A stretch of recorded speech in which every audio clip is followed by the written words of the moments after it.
हरि ओम तत्सत। जय गुरुदेव। ओम श्री कृष्ण परब्रह्मणे नमः। श्री गीता देवताय नमः। मल निर्मोचनं पुंसां जलस्नानं दिने दिने సకృద్గీతాంబచ స్నానం సంసార మలమోచనం. ఏ విధంగా అయితే మనం ప్రతిరోజు ఈ శరీరాన్ని శుద్ధి చేసుకుంటున్నామో ఆ విధంగా మనసును కూడా శుద్ధి చేసుకోవాలి. మనసును శుద్ధి చేసుకోవాలంటే ఒకటే మార్గం, అది శ్రీకృష్ణ పరమాత్మ చెప్పినటువంటి భగవద్గీత. భగవద్గీత మనం చదివితే మనసు శుద్ధవుతుంది. మన మనసులో అనేక రకాలైనటువంటి దుష్ట స్వభావాలు, మంచి స్వభావాలు, అనేక సంస్కారాలు మన మనసులో ఉంటాయి. ఏ జన్మలో మనం ఏ కర్మ చేసుకున్నామో దాని తాలూకా సంస్కారాలు మనలో ఉంటాయి. ఆత్మ శాస్త్రమైంది. ఇంద్రియాలు, మనసు, బుద్ధి ఇవి మనకి మలినమైపోయి ఉన్నాయి. ఏ సంస్కారం అయితే మనకి మనసులో ఉంటుందో, ఏ ఆలోచనలు అయితే మనలో ఉంటాయో అటువంటి పని మనం చేస్తాం.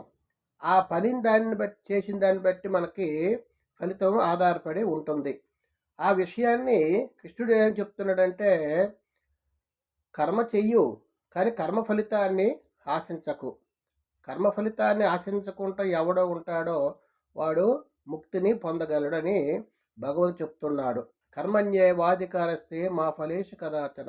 నీవు కర్మ చేయడి ఎంత అధికారం ఉన్నది కానీ కర్మ ఫలితాన్ని ఆశించడానికి అధికారం లేదు. కాబట్టి మనం ఉదయం లేచినది మొదలు పల్లా పరుండు వరకు కూడా అనేక రకాల కర్మలు చేస్తూ ఉంటాం. ఆ కర్మల్లో మంచి కర్మ ఉంది, చెడు కర్మ ఉంది.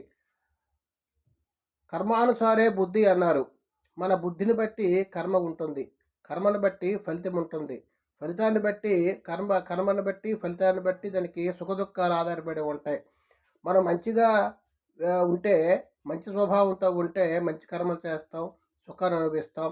చెడు స్వభావాలుండి అసూయ, ద్వేషము, అహంకారము, మనోఘరము, అనేక అధికార బలము, ఆ విధంగా మనం ఉంటే మనకి అటువంటి సుఖం అంటూ ఉండదు, దుఃఖాలు పాలవుతాం.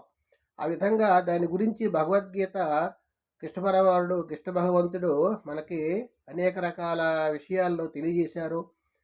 అందుచేత మనం ప్రతి దినము భగవద్గీతను చదవడానికి మనం ప్రయత్నం చేస్తే అందులో ఉండే విషయాలు మనం గ్రహించి మన జీవితానికి అనుసంధానం చేసి భగవద్గీతలో పరమాత్మ ఏం చెప్తున్నాడు, ఆ భగవద్గీతలో చెప్పినటువంటి విషయాలకి మన జీవితంలో పని చేసిన దానికి, సుఖదుఖాలు అనుభవించిన దానికి సంబంధం ఉందా లేదా అనే విషయాన్ని మనం గ్రహించితే ఆ విషయాదులందు